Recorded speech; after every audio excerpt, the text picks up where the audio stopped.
ক'ত গ'ল অসমৰ ৰাইজ, ক'ত গ'ল অসম ৰাইজৰ ভালপোৱা সেই মৰমবোৰ, সেই চেনেহবোৰ। বৰ্তমান গণেশগুৰিত এই ফটোখন মচি দিয়া হৈছে। GMC ফালৰ পৰা অৰ্ডাৰ আহিছে। মই অসম প্ৰশাসনক এটাই কথা কৈছোঁ যে এই ফটোখন যদিও থাকিলেহেঁতেন তেতিয়া বিশেষ প্ৰব্লেম নহ'লেহেঁতেন।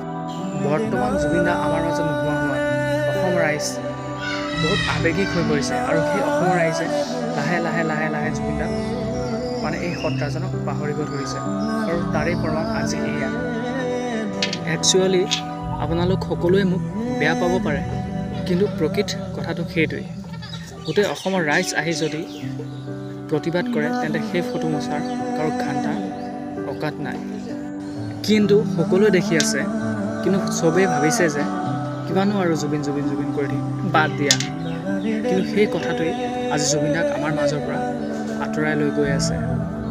অসমৰ প্ৰশাসনক এটাই কথা কওঁ, যদি আপোনালোকৰ কিবা প্ৰজেক্ট থাকে বা কিবা কাম থাকিলেহেঁতেন সেই কামটোতো কৰিবই লাগিব।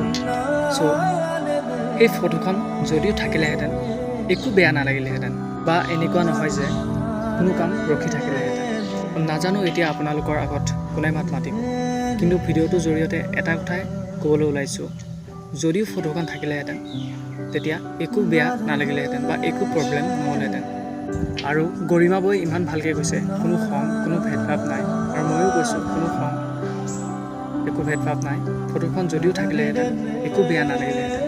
কিন্তু এটা কথাই কওঁ, এতিয়াতো আমি জুবিন দাক জীৱিত অৱস্থাত নাপাওঁ, কিন্তু ক'ৰবাত কিবা চিত্ৰ অঁকা দেখি, ক'ৰবাত ফটো দেখি এতিয়াও এনেকুৱা লাগে যে জুবিন দা এতিয়াও আমাৰ মাজত জীয়াই আছে। আৰু জুবিন দাৰ কাৰণে সদায় মাতি আছোঁ আৰু মাতি আহিছোঁ।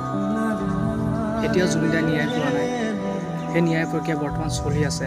এনে ন্যায় প্ৰক্ৰিয়া চলি থকা অৱস্থাটো যদি এনে এটা দুখ লগা দৃশ্য দেখিবলৈ পোৱা যায়, চ' মনটো বহুত দুখ লাগে। কিন্তু বৰ্তমান এই প্ৰক্ৰিয়াত আমাৰ আইনেও কোনো ধৰণৰ মাত মতা নাই। অভিয়াছলি GMC ওপৰৰ পৰা পাৰ্মিশ্যন পাইছে কাৰণে চাগে এই কামটো কৰিছে। চ' এটা কথাই কওঁ, যোনকেইজন মানুহে এই কামটো কৰি আছে তেওঁলোকৰ মনত অলপো দুখ নাই লগা নাই? তেওঁক কৈছোঁ, যোনে পাৰ্মিশ্যন দিছিলে তেওঁৰ জুবিনৰ ওপৰত অলপ মৰম ভালপোৱা আছিলে নাই? কিছুমানে যে কয় এয়াই ভুৱা অনুৰাগী, প্ৰকৃত অনুৰাগী। আচলতে প্ৰকৃত অনুৰাগী এয়াই। যদি ভিডিঅ'টো ভাল পোৱা লাইক, কমেণ্ট এণ্ড শ্বেয়াৰ এটা কৰি দিবা আৰু।